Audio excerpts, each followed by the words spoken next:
Bonjour à tous, bienvenue sur cette nouvelle vidéo. Vous voyez les vaches là derrière moi? C'est bucolique aujourd'hui.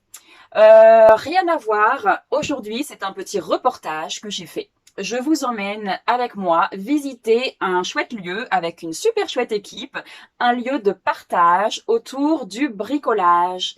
Alors, attention, on met le casque, enfin le masque, on met le casque anti-bruit, on met les gants, ça ne rigole pas. On va bricoler. Alors, vous me suivez? Allez, on y va, c'est parti!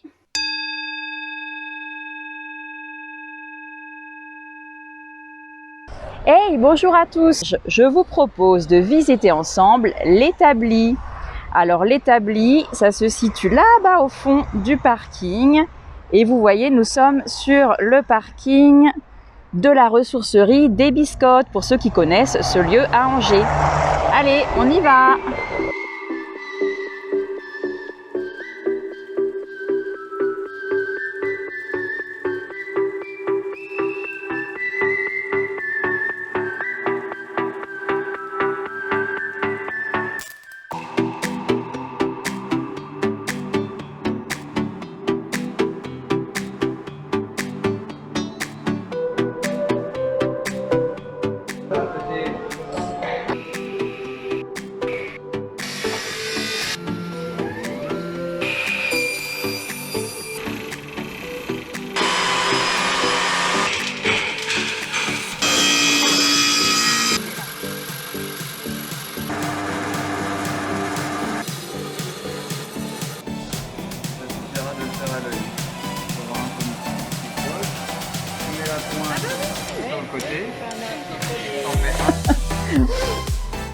Alors, Philippe, ça va?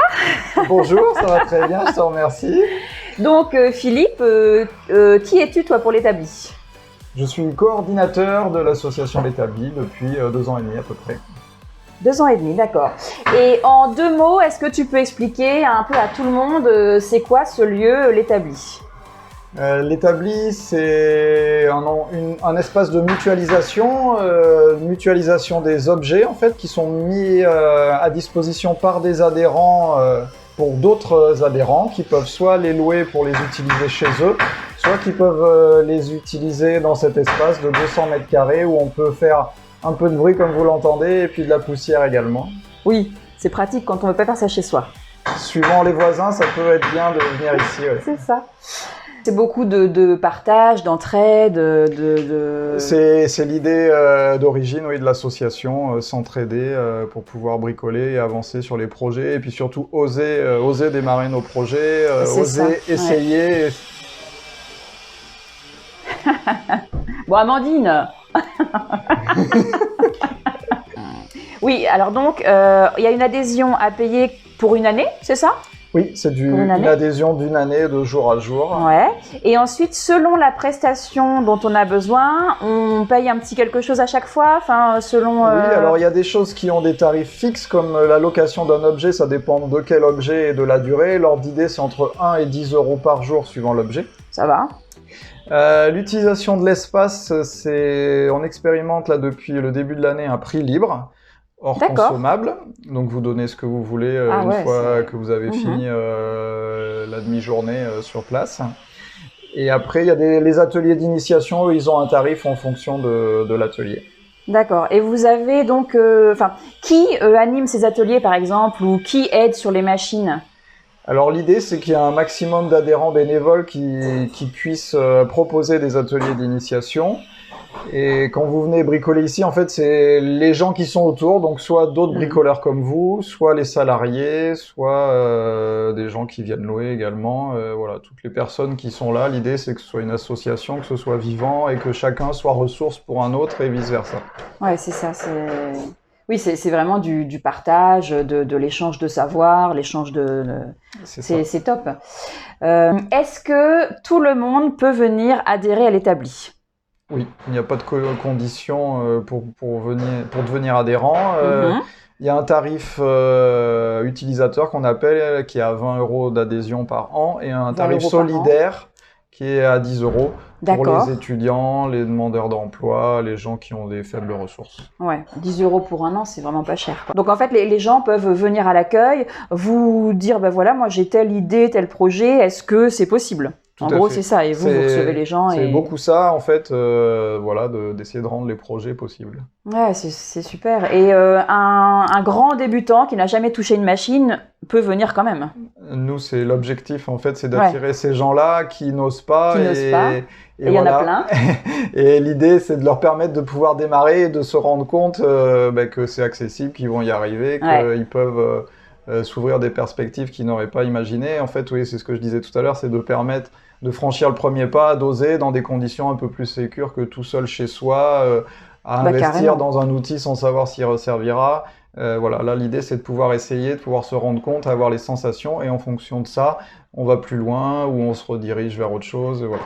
Oui, c'est ça. Ça peut permettre de tester, d'apprendre des techniques, d'apprendre des machines, ou carrément, sans vouloir apprendre, juste de se lancer à faire un meuble pour chez soi, une pièce de décoration, un défi. C'est chouette. Alors là, je viens de rentrer dans une petite salle fermée où se trouve notamment une machine 3D. Tadam! Magnifique imprimante 3D. Et Hugo est en train de s'en servir, donc ça tombe bien, j'en profite pour lui poser une petite question sur ses besoins en 3D. Bonjour Hugo. Bonjour. Alors donc toi tu es adhérent à l'établi. Voilà, je suis même stagiaire pour cet été. Ah oui, donc voilà, stagiaire à je suis l'établi. stagiaire, je finis dans 2 semaines, voilà. Et du coup, mon boulot, c'était de remettre en état un peu tout le pôle numérique de l'établi. Donc les imprimantes 3D, une découpeuse CNC qui est en train de tourner à l'extérieur pour éviter de la poussière, et de remettre en état la deuxième imprimante 3D qui a eu des problèmes. Voilà. 2 imprimantes 3D, waouh. Donc celle-là, pour l'instant, c'est la seule qui fonctionne réellement. D'accord. Voilà, et donc les gros avantages de l'impression 3D, en fait, c'est qu'on va pouvoir refabriquer en fait toutes les pièces qui pourraient avoir cassé, par exemple sur une perceuse, une visseuse, ce genre de choses, des pièces qui en fait pourraient coûter cher, soit en envoi, ce genre de choses, et qui n'ont pas réellement besoin d'être très esthétiques ou de très grande qualité, etc. On pourrait les refabriquer sur place, ou ne serait-ce qu'un bouton, ce genre de choses. Ah super. Donc voilà l'intérêt réel de l'impression 3D. Après, on peut faire n'importe quoi comme projet. L'avantage, c'est que l'impression 3D, en fait, c'est très ouvert. Ça, c'est vraiment très ouvert depuis quelques années. Oui, mais par contre, il faut pouvoir faire un dessin en 3D pour y avoir accès. Alors oui, il y a 2 possibilités. Donc soit on s'y connaît un petit peu et on se lance dans la modélisation 3D. Ça. Et donc pour ça, il y a des logiciels maintenant. Il y a beaucoup de logiciels qui sont libres de droit, ou donc qui sont gratuits, ou des logiciels professionnels qui ont des accès pour des particuliers gratuits. Oui. Ou sinon, il y a des plateformes qui existent, donc des plateformes où les gens mettent en gratuité donc leur modèle 3D pour qu'il soit imprimé. D'accord, voilà, donc donc ça n'existait pas avant, c'est vrai que c'est bien. Ça existait, mais ça commence à être de plus en plus développé et à avoir beaucoup de... Enfin, il y a des applications style Thingiverse, qui est un des plus gros, où on trouve de tout, qui ce soit pour l'impression 3D, la découpe CNC, de la découpe laser, etc. Et ce sont que des particuliers qui mettent ça à disposition. D'accord. Ah bah donc, c'est super intéressant je trouve. Alors là, qu'est-ce que tu vas faire? Je vais lancer un petit fichier de démo parce qu'en fait, pour cette imprimante 3D, on a dû faire une petite modification et donc je fais des tests pour vérifier que tout fonctionne bien. D'accord.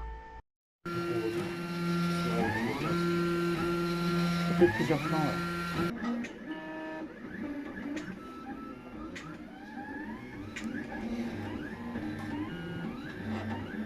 Alors Hugo, qu'est-ce que c'est cette machine? Et ben cette machine, c'est une découpeuse CNC. C'est une découpeuse numérique qui va utiliser une fraise pour découper dans des matériaux, un peu comme si c'était une scie à chantourner ou ce genre de choses.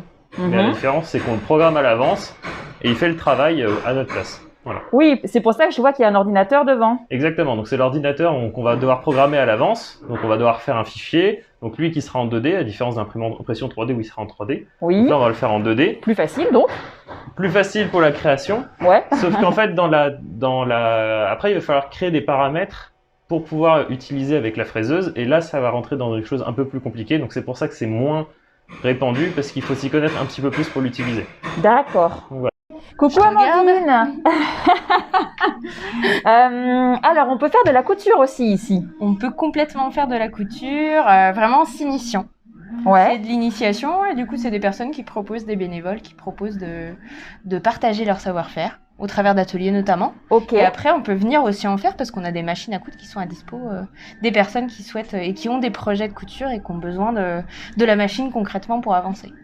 D'accord. Donc, soit on peut venir apprendre à coudre, mais il faut qu'il y ait quelqu'un de disponible à ce moment-là. C'est ça? Tout à fait. Il y a des ateliers aussi, sinon, qui existent? Ouais, il y a Ouais. des ateliers qu'on essaye, il y en a assez régulièrement en couture parce qu'il y a pas mal de personnes partantes pour Ça partager autour m'étonne de pas. ce savoir-faire.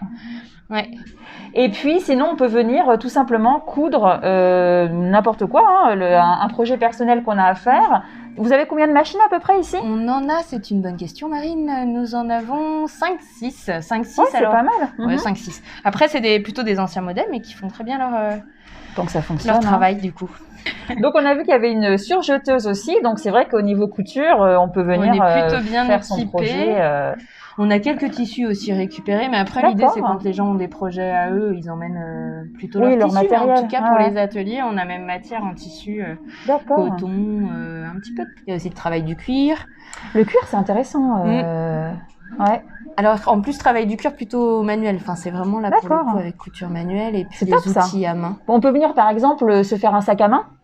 Ouais, même si le sac à main c'est assez ambitieux pour commencer Ouais, en je pense. termes d'initiation. Là, pense, les ouais. initiations, on va être sur soit des petites pochettes, petite pochette, ou ouais. petits bracelets, ou Ouais. vraiment des choses où on apprend vraiment à rifter, la couture de Ouais, base. bah alors, par exemple, je viens m'initier au cuir, Ouais. donc avec un bracelet, donc avec quelqu'un qui m'apprend.